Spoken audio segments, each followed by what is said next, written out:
അപ്പം നമ്മളിന്ന് തയ്യാറാക്കാൻ പോകുന്നത് മത്തി പാല് പിഴിഞ്ഞ് കറി വെക്കുന്നതാണ്. അതിലേക്ക് ആവശ്യമുള്ള കുറച്ച് വേപ്പില എടുത്തിട്ടുണ്ട്, ഒരു 5-10 പച്ചമുളക് എടുത്തിട്ടുണ്ട്, 2-3 ചുള കുടപ്പുളി എടുത്തിട്ടുണ്ട്, ഒരു വലിയ കഷ്ണം ഇഞ്ചി എടുത്തിട്ടുണ്ട്, കുറച്ച് ചെറുള്ളി എടുത്തിട്ടുണ്ട്.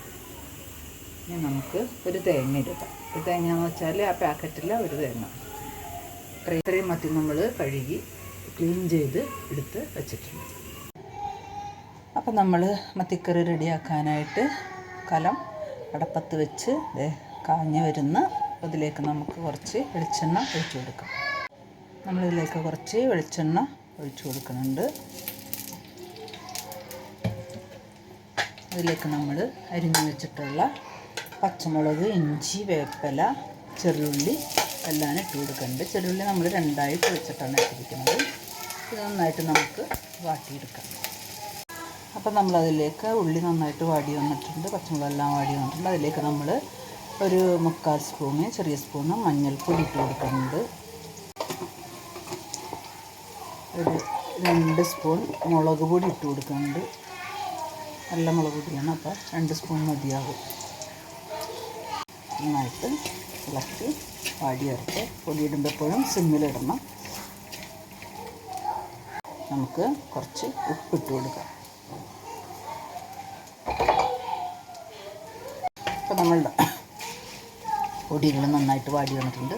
അപ്പോൾ നമ്മളതിലേക്ക് എടുത്ത് വെച്ചിട്ടുള്ള കുടപ്പുളി ഇട്ട് കൊടുക്കുകയാണ്. ഇപ്പോഴും നമ്മൾ സിമ്മിൽ തന്നെയാണ് ഇട്ടിരിക്കുന്നത്. അപ്പം നമ്മൾ റെഡിയാക്കി വെച്ചിട്ടുള്ള മത്തി അതിലേക്ക് ഈ പൊടികളിലേക്ക് ഇട്ട് കൊടുത്തിട്ടുണ്ട്.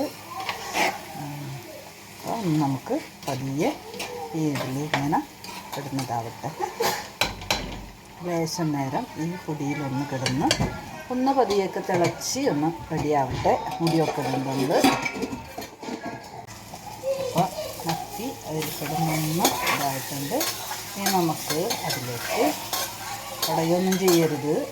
അതിലേക്ക് നമുക്ക് നമ്മളെടുത്ത് വെച്ചിട്ടുള്ള തേങ്ങാപ്പാൽ ഒഴിച്ചു കൊടുക്കും.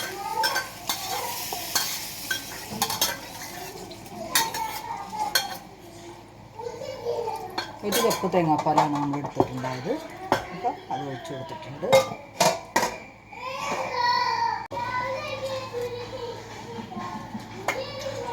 അല്ലാണ്ട് അങ്ങോട്ട് ഇളക്കണ്ട.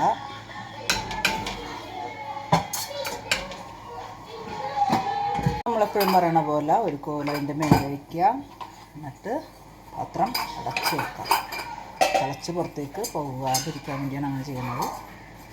അപ്പോൾ മീൻകറി നന്നായിട്ട് തിളക്കുന്നുണ്ട്. വരുന്ന ഉപ്പും പുളിയൊക്കെ നോക്കാം. നമുക്ക്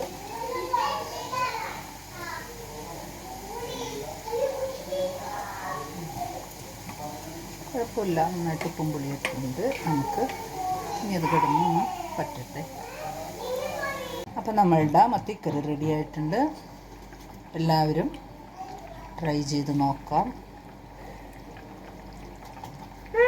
അപ്പോൾ ഇത് എല്ലാവരും ട്രൈ ചെയ്ത് നോക്കാം. എന്നിട്ട് കമൻറ്റ് ചെയ്യുക, ലൈക്ക് ചെയ്യുക, ഷെയർ ചെയ്യുക, സബ്സ്ക്രൈബ് ചെയ്ത് സഹായിക്കാം. നമുക്കിത് വീണ്ടും അതിലേക്ക് കാച്ചി ഒഴിക്കേണ്ട ആവശ്യമില്ല. കാരണം നമ്മളെല്ലാവരും വെളിച്ചെണ്ണയിൽ നന്നായിട്ട് വാട്ടിയാണ് ഇത് കറി വെക്കുന്നത്. അപ്പോൾ വീണ്ടും നമുക്ക് ലാസ്റ്റ് താളിച്ചിടേണ്ട ആവശ്യമില്ല കേട്ടോ.